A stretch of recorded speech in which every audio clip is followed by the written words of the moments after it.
Mother and daughter were breathless when they caught up with Patrick beyond the first hill. "And now what do you intend, Patrick O'Connell?" his sister demanded. "Mr. Morgan says he'll arrest you if you're not out of Ireland in 2 days." "I had to do something," Patrick said with indignation. "That Mr. Morgan has no heart." "It's not a heart he'll be using if he intends to arrest you." "The man's a coward, Maura," Patrick insisted. "You'll see, he'll never come." "But think of what you've done," Maura went on. "We're all at risk. Look at Mother." An exhausted Mrs. O'Connell sat by the side of the road, fingering her beads. Now and again she coughed. Tears ran down her sallow cheeks. Her bleak eyes were staring back toward Killarney. Struck with remorse, Patrick swallowed hard. "I'm sorry," he murmured. "I didn't think." "Faith, then," Maura snapped. "If we're ever going to reach America, you'd best begin to. You'd also better be praying that Mr. Morgan has no time to be chasing after the likes of you." "I'm only a boy," Patrick pointed out. "What would he get by chasing me?" "What does he ever gain by his general meanness?" Maura replied hotly. "It's what the English are, high and mighty, all of them. We've nothing in common. Oh, Mother of God," she said in weary exasperation. "Let's be finished with it. It's over and done. We need to be going." Patrick held out his hand to his mother, and following her halting steps, they started slowly down the hill. Maura carried one bundle, Patrick the other. The morning mists were melting, but cold grey skies remained. Though it was only 25 miles from Killarney to Cork, none of the O'Connells had ever made the journey. The dirt road they followed, crooked as a lazy snake, was full of ruts and holes. Stones were sharp on Maura's and Patrick's feet. The view was hilly, with fierce streams splashing through bottomlands past empty, often blighted fields. Only now and again did truly green fields appear, patches of heaven on the hide of hell. Once, twice, Maura saw a sheep, each bleating as if lost.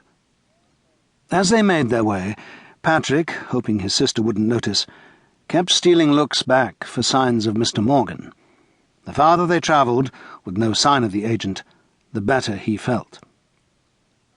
"Maura," he said after they'd gone a fair bit, "where do you think the others will go?" "That's their own business." Patrick looked up at her. "Don't you care?" Maura tossed her hair back. "I've but one head, and it's full of caring for us."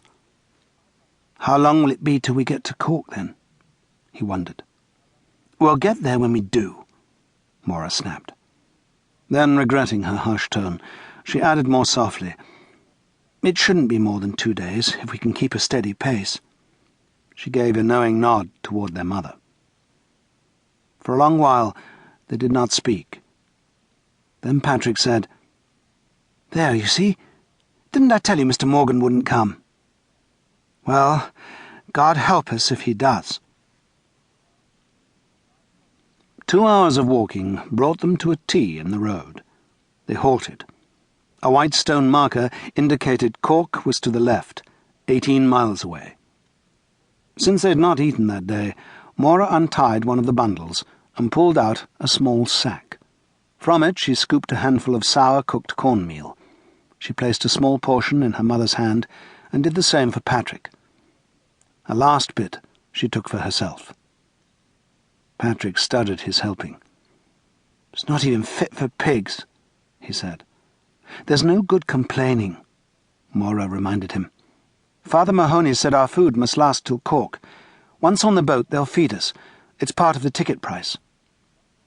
Patrick ate reluctantly. "What kind of food do you think they eat in America?"